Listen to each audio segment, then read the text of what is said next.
Right now, as a nation, we change our clocks twice per year to make better use of natural sunlight. Doing so was adopted to save energy and boost the economy.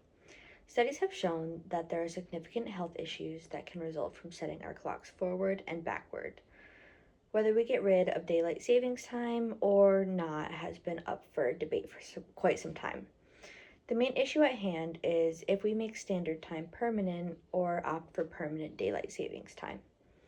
Ridding of biannual clock changes and adopting permanent daylight savings would result in notable health and economic benefits. Let's dive into what permanent daylight savings time might entail.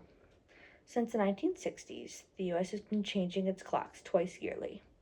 The U.S. House of Representatives recently voted to opt out of biannual clock changes, and the act has since been sent to the Senate. If enacted, we would no longer return to standard time in November. Does daylight savings even save electricity? According to a study done by the Energy Journal, the main reason for implementing the daylight savings time scheme was to reduce energy consumption. Some students of DST, however, questioned the real effect and find the present evidence on this topic limited and often contradictory. To shed greater light on this issue, we conduct a meta-analysis of electricity savings from DST, or daylight savings time. Using 162 estimates taken from 44 studies, we estimate the underlying effect. We find that the mean estimate, 0.34% savings, is exaggerated if we take into account the impact of data, method, and publication characteristics. Whether we place greater weight on the estimates that we consider more reliable, that is, studies published in prestigious journals using high data frequencies, and the difference method, we obtain a mean of close to zero. In contrast, we find no exaggeration attributable to publication selection, the usual culprit of bias in applied economics. What is the benefit of enacting permanent daylight savings time? According to David Shepardson of Reuters, supporters say changing the clocks disrupts sleep, increases workplace injuries, and contributes to more road accidents.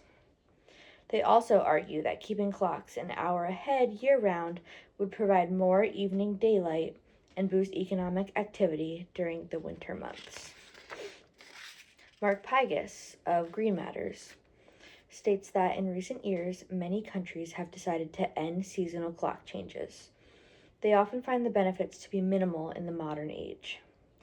Lighting is now just a tiny percentage of global energy usage, and shifting time back or forward an hour has been linked to temporary increases in health issues such as sleep deprivation and heart attacks. Jackie Wise of the BMJ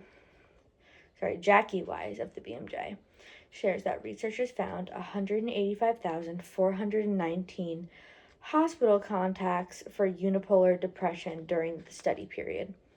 The transition from summertime to standard time, when the clocks are put back in autumn, was associated with an 11% increase in the instance of unipolar depressive episodes. Are there any cons associated with permanent daylight savings? One argument that is made against permanent daylight savings is that darker mornings are unsafe. In northern states, the sun would not rise until as late as 9 a.m. This can make for unsafe travel conditions for commuters and potential safety concerns for children getting to school. It is also argued that waking up to darkness can cause depression and make it harder for some to start their day.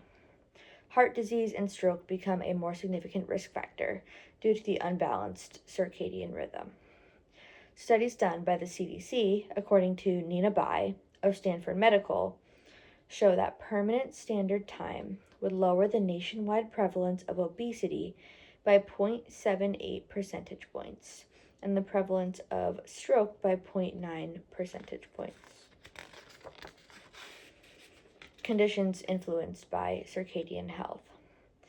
These seemingly small percentage changes in common conditions would amount to 2.6 million fewer people with obesity and 300,000 fewer cases of stroke under permanent daylight savings time nationwide.